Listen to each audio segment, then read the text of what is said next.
is a sin and a crime in any religion and in any system of law. Taking women and children as hostages is also a sin in any religion and a crime in any jurisdiction.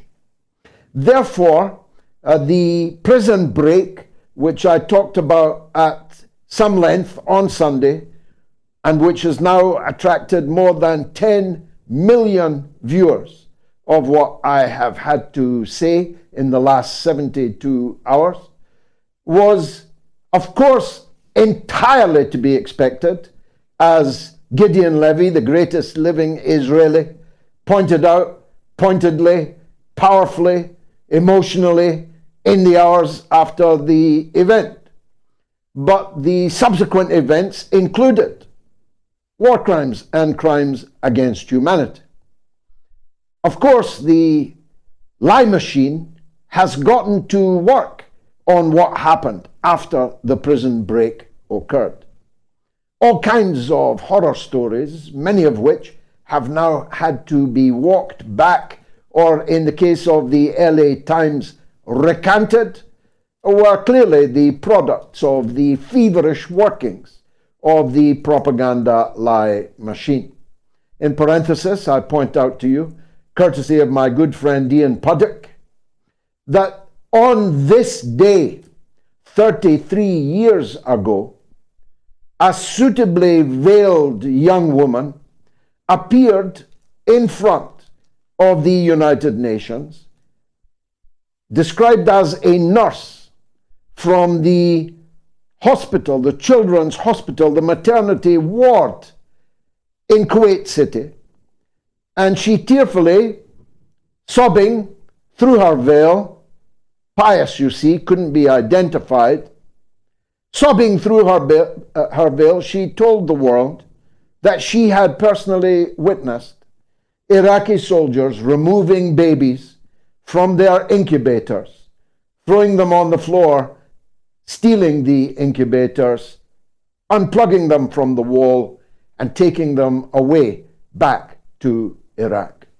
It wasn't just a bright, shining lie.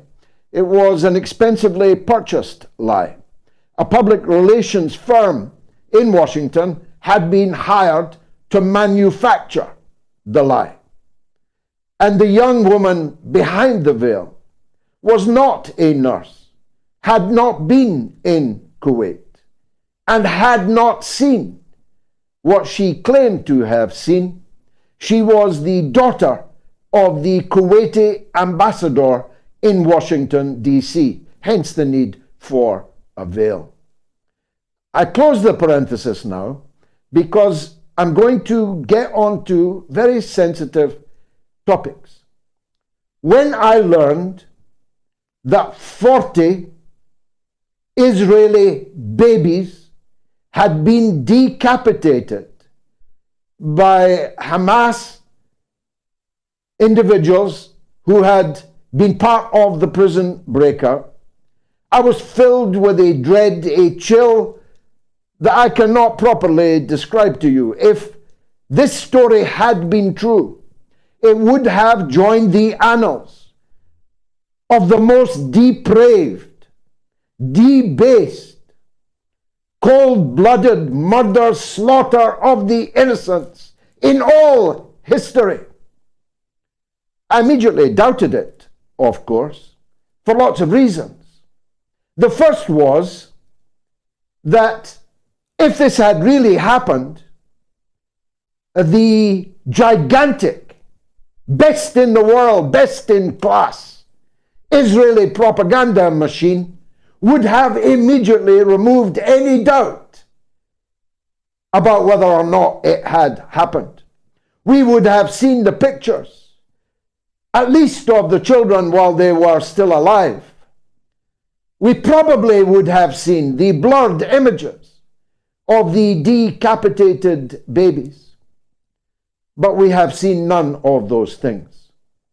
Even the Israeli state television reporter who first claimed that this had happened then said she had no evidence that it had happened, but soldiers had told her that it had happened. Max Blumenthal, may God preserve him, and Grey Zone have now tracked down who was the soldier, singular, who told this reporter this hideous, demonic story. And he turns out to be a fanatic settler leader, not just a fanatic settler leader, but the leader of a particularly atrocious cult of Israeli illegal settlers on the West Bank, who had only days before said that he wanted to entirely erase from the earth a Palestinian town.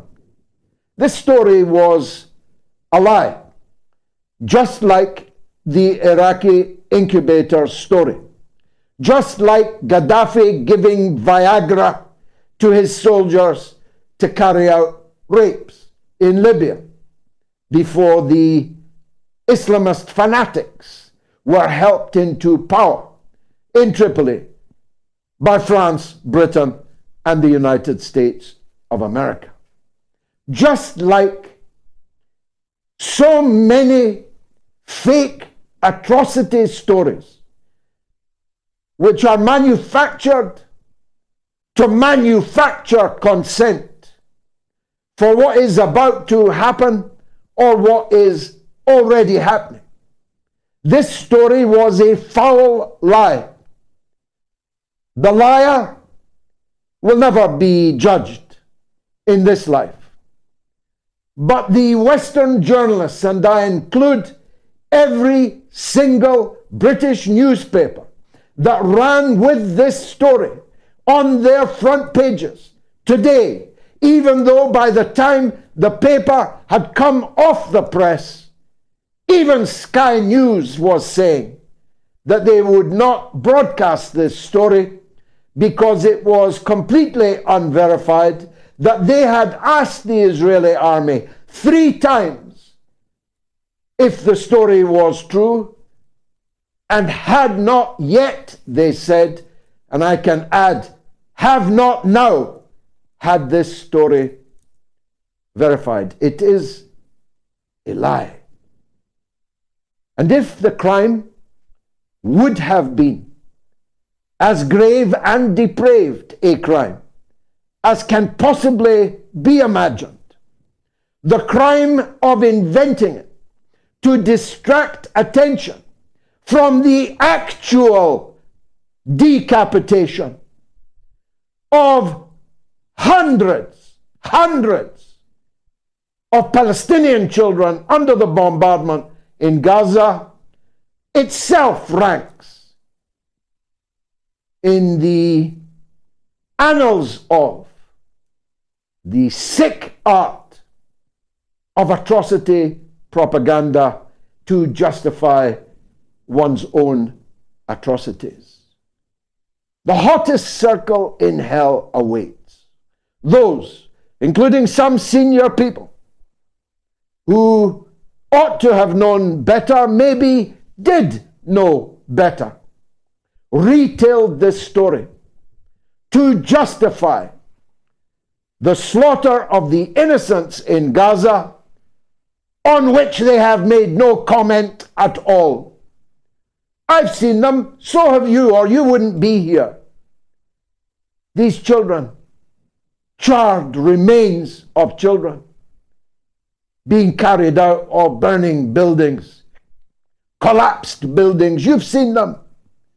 But the vast majority of the public in Britain and America, and I dare say other European countries, have not seen them, will not be shown them. Indeed, the European Union has threatened Elon Musk and Twitter because these videos are seen, at least on some social media platforms.